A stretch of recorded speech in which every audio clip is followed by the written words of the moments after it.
Hello there. It is often said that Gen X is forgotten about, and I think that that is true, but I think that there's a reason for that.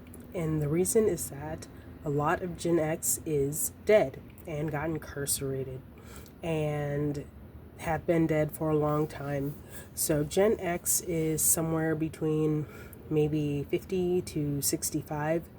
So let's see, homicide rates peaked in America in the 80s. They went down a little bit and then they went back up in the early 90s. So for someone who's my age, which is 50, when I was a young child, homicide rates were very high. And then when I was a teenager and a young adult, they were high again. And then since then, they've actually been declining despite what Trump is telling everyone. So that really was a lot of young people who were, just died in street violence or ended up getting incarcerated.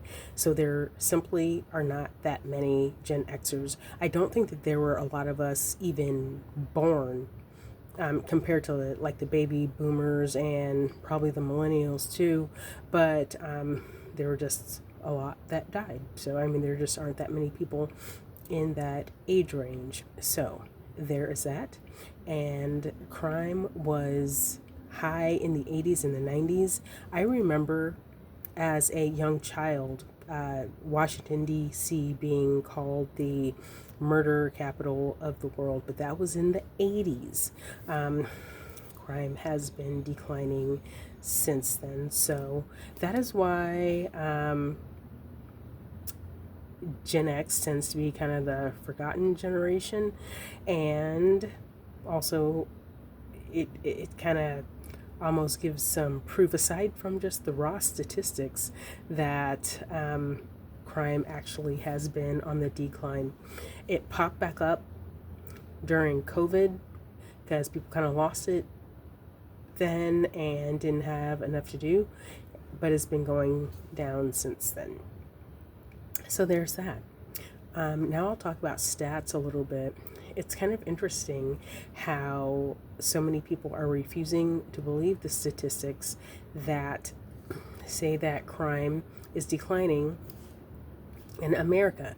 When the mayor of Washington, D.C. said that crime is on the decline, I wasn't at all surprised by that because it's been trending that way for a long time. So it's kind of interesting to me how people who get on the internet and they base their racist feelings on crime stats all of a sudden don't believe the crime stats.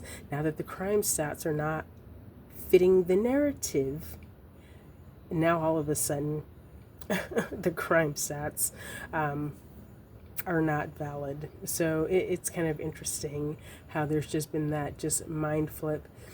And these racists on the internet that always want to throw out crime stats, they've been using the same crime stats, I mean, for a long time.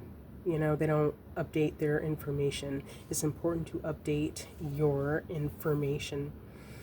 And another thing I want to say about statistics can be useful. Statistics tell part of a story. They don't tell the entire story. And statistics, with them being just like raw numbers, they don't, again, they kind of dehumanize whatever situation you're talking about, unless you have a person who actually respects humanity looking at the statistics and asking further questions. In my opinion, statistics often don't get broken down enough. That's something that I always kind of question when I read different statistics. It's just like, that can just get broken down again and again and again. And usually they don't. So statistics can be useful, but they are not the end all and be all. And if you were going to make statistics your end all and be all, then you need to be consistent with that. So anyway, that's all I have to say about that. Have a wonderful day and thank you.